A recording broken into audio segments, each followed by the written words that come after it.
అమూల్య మెడలో బలవంతంగా తాళి కట్టబోయిన విశ్వ, వల్లి చంప పగలగొట్టిన రామరాజు. అసలు ఇదంతా ఎలా జరగబోతుంది? మళ్ళీ విశ్వ అమూల్య జోలికి వచ్చాడా? ఏం జరిగింది అనేది ఈ వీడియోలో తెలుసుకుందాం. వీడియో నచ్చితే తప్పకుండా లైక్ చేయండి. మొత్తానికి విశ్వాని బెయిల్ మీద విడిపించి తీసుకొస్తారు. సేనాపతి, భద్రావతి ఇద్దరూ కూడా ఏదో పెద్ద ఘనకారం చేసినట్టు మెడలో దండ వేసి ఇక దిష్టి తీసి ఊరేగింపుగా తీసుకురావడం చూసి ఇక ధీరజ్ అయితే వాళ్ళకి షాక్ ఇస్తాడు. ఇక ధీరజ్ అయితే ఏంటి ఏదో పెద్ద గొప్ప పని చేసిన వాళ్ళగా మెడలో దండలు వేసి కోలాహలంతో తీసుకొచ్చారు వీణ్ణి, గొప్ప పని చేసి వీడు జైలుకి వెళ్ళొచ్చాడా అని అంటాడు. అప్పుడే ధీరజ్ అయితే వాడు బెయిల్ మీదే విడుదలయ్యి వచ్చాడు, కానీ తప్పు చెయ్యలేదు అని నిరూపించుకొని వాడు బయటికి రాలేదు అని ధీరజ్ అనడంతో ఆ మాట విని ఇక సేనాపతి, భద్రావతి ఇద్దరూ కూడా ఇక ధీరజ్ని అంటారు, చూడండి మీ ముగ్గురిని కూడా జైలుకి పంపిస్తాను. ఎందుకో తెలుసా, మళ్ళీ మీరు జైలు నుంచి వచ్చి మమ్మల్ని నువ్వు టార్చర్ పెడుతున్నావని మళ్ళీ కేసు పెట్టానంటే మీ ముగ్గురు వెళ్ళి జైల్లో ఉంటారు అని అంటూ ధీరజ్ అయితే సేనాపతికి, భద్రావతికి షాక్ ఇస్తాడు. ఇక దాంతో ఇక అయ్యింది సరిపోలేదా, ఇంకా ఎందుకురా ఈ గొడవ, ఇంకా పరువు తీసుకోవాలని చూస్తున్నారా అని భద్రావతి వాళ్ళ అమ్మొచ్చి ఇక లోపలికి తీసుకువెళ్ళిపోతుంది. తర్వాత ఇక విశ్వ అయితే లోపలికి వెళ్ళిన తర్వాత ఇక కోపంతో రగిలిపోతూ ఉంటాడు. చూసావా అత్త, మా అమ్మ కూడా నన్ను ఒక నేరస్తులాగే చూస్తుంది, హారతి ఇవ్వమన్నా కూడా ఇవ్వలేదు అని అంటాడు విశ్వ అయితే. అప్పుడే ఇక భద్రావతి, రే విశ్వ, నువ్వు తప్పు చేయలేదని నాకు తెలుసు, నువ్వేమీ ఎవరి గురించో ఏమి పట్టించుకోవద్దు అని అనడంతో, పట్టించుకుంటానత్తా, నన్ను జైలుకు పంపించిన ఆ ధీరజ్ గారిని వదిలిపెట్టను, నా మీద కేసు పెట్టిన ఆ అమూల్యని వదిలిపెట్టను అని అంటాడు. రే విశ్వ, కొన్ని రోజులు నువ్వు సైలెంట్గా ఉండడమే కరెక్టు. నువ్వు బెయిల్ మీద వచ్చావు, ఆ విషయం గుర్తుపెట్టుకో. ఆ బెయిల్ మీద వచ్చినప్పుడు కొంచెం జాగ్రత్తగా ఉండాలి, లేకపోతే శాశ్వతంగానే జైల్లో ఉంటావు అని అనడంతో, లేదత్తా, నా మీద కేసుని ఆ అమూల్య వాపస్ తీసుకునేలా చేస్తాను అని అంటాడు. ఇక ఆ మాట విని ఒక్కసారి రే నేను చెప్పేది విను అని అంటూ భద్రావతి చెప్పడంతో ఇక విశ్వ అయితే ఏమీ మాట్లాడడు. తరువాత ఇక అమూల్య అయితే కూర్చొని ఆలోచిస్తూ ఉంటుంది. అలా కూర్చొని ఆలోచిస్తున్న అమూల్య దగ్గరికి రామరాజు అయితే వెళ్తాడు. ఏంటమ్మా, ఏంటి ఆలోచిస్తున్నావు అని అడుగుతాడు. ఏం లేదు నాన్న అని అంటుంది. అమూల్య అయితే ఏంటి, ఆ విశ్వగాడు జైలు నుంచి బయటికి వచ్చాడని మళ్ళీ వాడితో ఏదైనా ప్రాబ్లం ఉంటుందేమో అని నీకు భయంగా ఉంది కదా అని అంటాడు రామరాజు. అప్పుడే రామరాజు అన్న మాటలకి ఇక అమూల్య మౌనంగా ఉంటుంది. నాకు తెలుసమ్మా, నీ భయం నాకు తెలుసు, కానీ ఈసారి మాత్రం నీకు ఏమీ కానివ్వడు ఈ నాన్న, గుర్తుపెట్టుకో అని అనడంతో అప్పుడే ఇక ఆ మాట విని, నాకు తెలుసు నాన్న, మీరందరూ కూడా నాకు అండగా ఉంటారని నాకు తెలుసు అని అమూల్య అంటుంది. చూడమూల్య, నీ ఫోన్తో ఒక్క మిస్డ్ కాల్ ఇవ్వో చాలు, నువ్వు ఎక్కడున్నా సరే ఈ నాన్న వచ్చేస్తాడు అని చెప్తుంది. అప్పుడే ఇక అది విని అప్పుడే ఇక అమూల్య అయితే సరే నాన్న అని అనడంతో ఇంతలో నర్మద అయితే వస్తుంది. ఇక నర్మద వచ్చి అంటూ ఉంటుంది. అప్పుడే ఇంకా అమూల్యతో, చూడమూల్య, ఇదిగో ఇది మన అందరి ఫోన్లో ఉంటుంది ఈ యాప్ అయితే, నీకేదైనా సమస్య వచ్చినప్పుడు ఈ యాప్లో నువ్వు వెళ్ళి ఇలాగా ఎస్ అని కూడా టైప్ చెయ్యి, అంతే, నీకు ఏదో ప్రమాదం ఉందని మాకందరికీ కూడా తెలిసిపోతుంది, చివరికి మావయ్య గారికి కూడా తెలుస్తుంది అని నర్మద అయితే అంటుంది. అది విని ఇక సంతోషపడతాడు రామరాజు. ఇక సంతోషపడుతూ, అమ్మ నర్మద, ఈ యాప్ చాలా మంచిగా ఉంది, నిజంగా అమూల్య ఎక్కడికైనా వెళ్ళి ప్రమాదంలో చిక్కుకున్నా కూడా తను ధైర్యంగా ఎక్కడుందో మనం తెలుసుకోవచ్చు అని అంటాడు రామరాజు. ఇక రామరాజు అలా అన్న తర్వాత అప్పుడే ఇక నర్మద అయితే, అవును మావయ్య గారు, అమూల్య భయపడుతున్నట్టు నాకు కూడా అనుమానం ఉంది, ఆ విశ్వగాడు అమూల్యని మళ్ళీ ఏదైనా చెయ్యొచ్చు, అందుకని మన జాగ్రత్తలో మనం ఉండాలి అని చెప్తుంది నర్మద అయితే. ఇక ఇదంతా ఇలా జరుగుతూ ఉండగానే తర్వాత అయితే ఇక నర్మద బయటికి వెళ్తుంది. ఇంతలో ఇక విశ్వ అయితే తన ఫ్రెండ్స్తో కలిసి ఇక బయట కూర్చొని మాట్లాడుకుంటూ ఉంటాడు.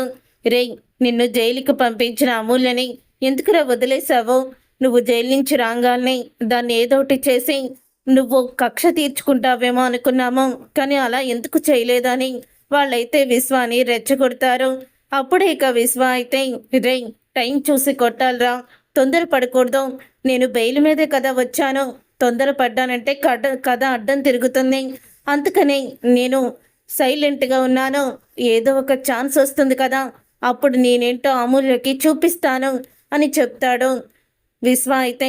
ఇంతలో భాగ్యం అలాగే ఆనందరావు ఇద్దరు కూడా రోడ్డు మీద నడుచుకుంటూ వెళ్తారు. అలా నడుచుకుంటూ వెళ్తూ ఉండగా ఇక డాక్టర్ అయితే అక్కడ భాగ్యం దగ్గర ఆపుతుంది తన కార్ని. ఇక ఆపి అప్పుడే ఇక కారు దిగి భాగ్యంతో మాట్లాడుతూ ఉంటుంది. ఇదంతా కూడా తన ఫ్రెండ్స్తో ఉన్న విశ్వ అయితే గమనిస్తాడు. ఇదేంటి వీళ్ళిద్దరి దగ్గరికి కారు వేసుకొచ్చి డాక్టర్ ఏం మాట్లాడుతుంది అని విశ్వ అయితే ఇక అక్కడికైతే తన మనిషిని పంపిస్తాడు. నువ్వు చాటుగా వెళ్ళి వాళ్ళు ఏం మాట్లాడుకున్నారో తెలుసుకొనిరా అని తన ఫ్రెండ్ని అయితే ఇక పంపిస్తాడు. తన ఫ్రెండ్ని పంపించడంతో అప్పుడే ఇంకా వాళ్ళ ఫ్రెండ్ చాటుగా వెళ్ళి భాగ్యం ఆనందరావు డాక్టర్తో మాట్లాడే మాటల్ని వీడియో అయితే తీస్తాడు. అప్పుడే డాక్టర్ అయితే మీ అమ్మాయి గురించి మీరు ఏ నిర్ణయం తీసుకున్నారు అని అడుగుతూ ఉంటే ఆ మాట విని అప్పుడే భాగ్యం నిర్ణయం తీసుకోవడం ఏంటండి అని అడుగుతుంది డాక్టర్ని. అదేంటమ్మా, నా చేతేమో నువ్వు నీ కూతురు నా కాళ్ళు పట్టుకొని జీవితం నిలబెట్టమని అబద్ధం చెప్పించారు, మరి ఇప్పుడేంటి మీరు ఇద్దరు సైలెంట్గా ఉన్నారు? తనకి నెల్లు నిండే కొద్దీ తన కడుపు లేదని తన అత్తగారింట్లో తెలిసిపోతుంది, ఈలోపే మీరు ఏదోటి చెయ్యాలి కదా. అబద్ధం చెప్పినందుకు వాళ్ళ అత్తగారి కుటుంబం అంతా వచ్చి నా మీద పడతారు, అప్పుడు నా హాస్పిటల్కి చెడ్డ పేరు వస్తుంది. మిమ్మల్ని కాంటాక్ట్ అవ్వాలంటే నా దగ్గర నెంబర్ లేదు, మీరు ఎక్కడ కనిపిస్తే అక్కడ చెప్పాలని అనుకొని ఇప్పుడు మీరు రోడ్డు మీద వెళ్తూ ఉంటే చూసి నేను చెప్పాను అని అనడంతో ఆ మాట విని అప్పుడే ఇక భాగ్యం అయితే నేను అదే ఆలోచిస్తున్నాను డాక్టర్ అమ్మ, ఏం చెయ్యాలో పాలుపోవడం లేదు అని చెప్తుంది. భాగ్యం అయితే ఆ రోజు నాటకం ఆడి మా అమ్మాయికి ప్రెగ్నెంట్ కాకపోయినా ప్రెగ్నెంట్ అని మీ చేత అబద్ధం చెప్పించాను, కానీ ఇప్పుడు ఏం చేయాలో తెలియడం లేదు. ఆ రోజు నా కూతురు కూడా అతను నిజం తెలుసుకొని చాలా సంబరపడింది, ఇప్పుడు తను కూడా ఈ గండు నుంచి ఎలా గట్టెక్కాలని భయపడుతుంది. మీరు అబద్ధం చెప్పిన మూలాన తను కాపురానికి వెళ్ళిపోయింది, తనని అందరూ కూడా చాలా బాగా చూసుకుంటున్నారు, కానీ ఇప్పుడు తను కడుపుతో లేదన్న విషయం తెలిస్తే తనని ఇంట్లో నుంచి బయటికి గెంటేస్తారు అని చెప్పి భాగ్యం అంటుంది. ఇక భాగ్యం అన్న మాటలకి అప్పుడే డాక్టర్ అయితే ఏదో ఒకటి చేసి వీలైనంత తొందరగా ఇక కడుపు తనకి లేదని వాళ్ళకి చెప్పడము ఏదో ఒకటి చెయ్యండి, లేకపోతే తర్వాత పరిస్థితి అయితే తర్వాత చాలా దారుణంగా ఉంటుంది అని అనడంతో అప్పుడే ఇక చెప్తూ ఉంటుంది భాగ్యం ఏదోటి ఆలోచిస్తాను అని అనగానే తర్వాత ఇక ఇదంతా కూడా వీడియో తీస్తాడు విశ్వ ఫ్రెండ్. వాళ్ళైతే వెళ్ళిపోతారు. అలా వెళ్ళిపోయాక విశ్వ ఫ్రెండ్ వచ్చి విశ్వాకి వీడియోని చూపిస్తాడు. ఇక వీడియోని చూసి విశ్వ అయితే ఎంతో ఆనందపడుతూ దొరికిందిరా, మొత్తానికి అనుకున్నది సాధించాను అని విశ్వ అయితే ఆనందపడుతూ ఉంటాడు. ఈ వీడియోలో నీకు దొరికిన ప్లాన్ ఏంటి, అసలు ఏంటి నువ్వు చెప్పేది అని అంటూ ఉంటే అప్పుడే ఇక ఆ మాట విని అవునరా, ఈ వీడియోని అడ్డు పెట్టుకొని నేను ఆ అమూల్య చేత కేసు వాపేసు తీయించుకోబోతున్నాను, అది ఎలాగో ముందు ముందు మీకే తెలుస్తుంది అని అంటూ ఉంటాడు. అప్పుడు ఇక విశ్వ అయితే విశ్వ అలా అన్న తర్వాత ఇక విశ్వ అయితే ఆ వీడియోని వల్లి ఫోన్కి అయితే పంపిస్తాడు. ఇక వల్లి అయితే ఫోన్ చూస్తుంది. ఇదేంటి మళ్ళీ ఈ బండోడు మళ్ళీ నాకు ఏదో వీడియో పెట్టాడు, ఈసారి మాత్రం వీడి మాటలకి అస్సలు కూడా నేను వినకూడదు, ఆ వీడియోని చూడను, డిలీట్ చేసేస్తాను అని వీడియోని అయితే డిలీట్ చేసేస్తుంది. అలా వీడియోని డిలీట్ చేసిన తర్వాత అప్పుడు ఇంకా విశ్వ అయితే ఫోన్ చేస్తాడు వల్లికి. ఇక వల్లికి ఫోన్ చేసి విశ్వ ఏంటి నేను పంపిన వీడియోని ఎందుకు నువ్వు డిలీట్ చేసేసావు అని అడుగుతాడు.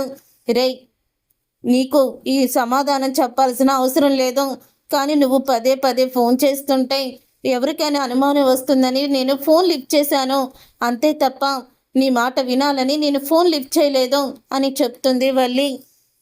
అసలు ఆ వీడియోలో ఏముందో నీకు తెలుసా అని అడుగుతాడు విశ్వ. ఏముందిరా, ఏముంది ఆ వీడియోలో?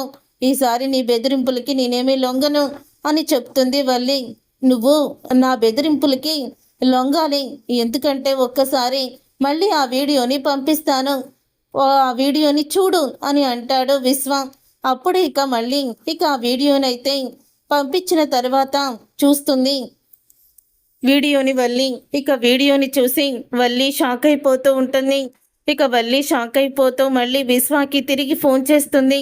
రే, ఈ వీడియో ఎప్పుడు తీశారు అని అడుగుతూ ఉంటే, ఎప్పుడు తీస్తే నీకెందుకు, ఇప్పుడు నీ గుట్టు నా చేతుల్లో ఉంది, నువ్వు ప్రెగ్నెంట్వి కాదని మొత్తం మీ అత్తగారింట్లో అందరికీ నేను ఈ వీడియోని పంపించి నిజాన్ని బయట పెడతాను అని విశ్వ అంటాడు. రే, అలా మాత్రం చేయకు, ఎందుకంటే నన్ను ఇంకా ఇంట్లో ఉండనివ్వరు. అసలే నీకు అమూల్యకి మధ్యలో ప్రేమ ట్రక్ నడిపించానని నా భర్త ఇప్పటికీ నా మీద కోపంగానే ఉన్నాడు అని చెప్తుంది వల్లి. ఇప్పుడు మళ్ళీ నువ్వు ఇలా వీడియోని పంపిస్తే ఇంకెప్పటికీ కూడా నన్ను క్షమించడు. అయినా నీకు నేను నువ్వు అడిగిన సహాయం అలా చేశాను, ఇక నన్ను నువ్వు వేధించుకో అని చెప్తుంది వల్లి. అయితే ఈ వీడియో మీ వాళ్ళందరికీ వెళ్లకుండా ఉండాలంటే నువ్వు నేను చెప్పినట్టు చెయ్యాలని అంటాడు విశ్వ. ఇక ఆ మాట విని ఒక్కసారి వల్లి షాక్ అయిపోతూ, దయచేసి నా జీవితంతో ఆడుకోవాలని అనుకోవద్దు, నీకు నేను ఎటువంటి సహాయం చెయ్యను అని చెప్తుంది. అప్పుడే ఇక అది విని అంటూ ఉంటాడు విశ్వ. అయితే సరే, ముందుగా మీ మాంగారు ఫోన్ నెంబర్కే పంపిస్తానులే వీడియో అని బెదిరిస్తూ ఉంటాడు. రే, ఏం చెయ్యాలి చెప్పు అని అనగానే అమూల్యని నువ్వు బయటికి తీసుకురావాలి అని అనడంతో, నేను అమూల్యని బయటికి తీసుకురావాలా, అస్సలు చేయనా పని అని చెప్తుంది వల్లి. లేదు, నువ్వు ఖచ్చితంగా చేసి తీరాల్సిందే, నువ్వు అమూల్యని బయటికి తీసుకురావాలి, లేకపోతే నీ భర్తకి రామరాజుకి మొత్తం అందరికీ కూడా ఇక తర్వాత ఈ వీడియో అయితే వెళ్ళిపోతుంది అని అనడంతో ఆ మాట విని ఒక్కసారే షాక్ అయిపోతూ ఉంటుంది. ఇక వల్లికి ఏం చెయ్యాలో కూడా తెలీదు. ఇక మళ్ళీ అమూల్య దగ్గరికి వెళ్తుంది. ఇక అమూల్య దగ్గరికి వెళ్ళి అప్పుడే ఇక వల్లి అయితే, అమూల్య ఎందుకో బాగా నీరసంగా ఉంది, ఒక్కసారి హాస్పిటల్కి వస్తావా అని అడుగుతూ ఉంటుంది వల్లి అమూల్యని. అదేంటొదినా, ఇప్పుడు సడన్గా హాస్పిటల్కి అంటే అన్నయ్యని తీసుకెళ్ళమని చెప్పు అని అనగానే, మీ అన్నయ్య మిల్లుకి వెళ్ళిపోయారు, అత్తయ్య ఏమో పని చేసుకున్నారు, నర్మదా ప్రేమ కూడా బయటికి వెళ్ళారు, అందుకని నిన్ను రమ్మంటున్నాను, నేనున్నాను కదా హాస్పిటల్కే కదా అని అనడంతో ఇక ఒకేసారి అప్పుడే ఇక అమూల్య అయితే, సరే వదిన, అలాగే వస్తాను అని చెప్పి అంటుంది. ఇంతలో ఇక అమూల్య అలాగే వల్లి ఇద్దరు కూడా బయటికి వెళ్తూ ఉంటే పైనుంచి విశ్వ అయితే చూస్తాడు. ఇక విశ్వ అలా చూడడం అంతా కూడా గమనిస్తుంది అమూల్య. ఇక అమూల్య అలా చూడడం గమనించిన తర్వాత అప్పుడే ఇంకా అయితే ఒకవేళ ఈ విశ్వగాడు మళ్ళీ వదినతో కలిసి ఏదైనా ప్లాన్ చేశాడా అని అనుకుని అప్పుడే ఇంకా అమూల్య అయితే నర్మదా తనకి చెప్పిన యాప్ గురించి అయితే తనైతే గుర్తు చేసుకుంటుంది. ఇక గుర్తు చేసుకొని అప్పుడే ఇంకా అంటూ ఉంటుంది, ఆ వదిన ఆ రోజు నీకేమన్నా ప్రమాదం అనిపిస్తే వెంటనే కాల్ చెయ్యి, ఇలాగా ఎస్ అని టైప్ చెయ్యి, యాప్లోకి వెళ్ళని చెప్పింది కదా, అలాగే చేద్దామా అని అనుకుంటూ ఉంటుంది అమూల్య. తర్వాత ఇక అమూల్యని తీసుకొని అలా వెళ్ళి వెళ్తూ ఉండగా అప్పుడే ఇక విశ్వ అయితే బైక్ మీద ఉంటాడు. విశ్వ బైక్ మీద ఉండడం చూసి అమూల్య షాక్ అయిపోతూ ఉంటుంది. ఈ విశ్వాని ఏదో ప్లాన్ చేశాడు, వదిన మళ్ళీ వీడికి భయపడి నన్ను ఇక్కడికి తీసుకొచ్చినట్టుంది, ఇప్పుడు నేనేం చెయ్యాలి, ఈసారి మాత్రం వీడికి నేను దొరకకూడదు అని అనుకొని ఇక తన ఫోన్ తీసుకొని యాప్ ఓపెన్ చేసి ఎస్ అని కొడుతుంది. దాంతో ముందుగా రామరాజు ఫోన్ అయితే ఇక మోగుతుంది. అప్పుడే రామరాజు ఫోన్ని చూసి షాక్ అవుతాడు. అమూల్య ఫోన్ నుంచి ఎస్ అని వచ్చిందంటే అమూల్య ప్రమాదంలో ఉన్నట్టుంది, ఇప్పుడు అమూల్య ఎక్కడికి వెళ్ళుంటుంది అని వెంటనే రామరాజు బయలుదేరుతాడు. అప్పుడే ఇక నర్మద రామరాజుకి ఇక అడ్రస్ ఎలా తెలుసుకోవాలో అన్నీ కూడా వివరంగా చెప్తుంది.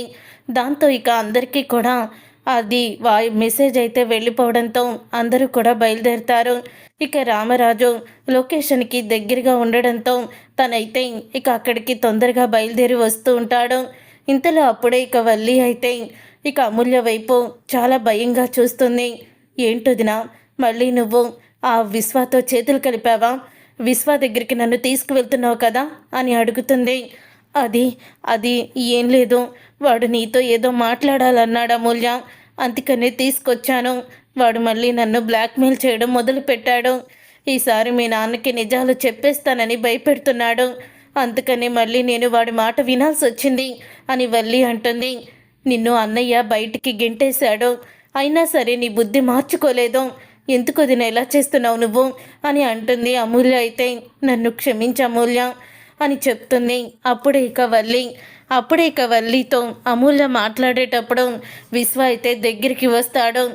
మీ అన్నయ్య మాటలు విని నా మీదే పోలీస్ కేసు పెట్టావు కదా, ఇప్పుడు చూడు, నేను ఆ రోజు తాళి కట్టకపోయినా నీ మెడలో తాళి కట్టానని చెప్పి నువ్వు నన్ను అందరి ముందు కూడా అవమానపరిచావు, నాకు చుక్కలు చూపించావు. ఇప్పుడు అది నేను నిజం చెయ్యబోతున్నాను. ఈ నడి రోడ్డు మీదే నీ మెడలో నేను తాళి కట్టబోతున్నాను. ఇప్పుడు నువ్వేం చేస్తావే అని అంటాడు విశ్వ. అప్పుడు ఇక ఆ మాట విని వల్లి అయితే విశ్వ నువ్వు తప్పు చేస్తున్నావు అని అంటుంది. వల్లి నేను తప్పు చేయడం లేదు, నేను బెయిల్ మీద బయటికి వచ్చాను.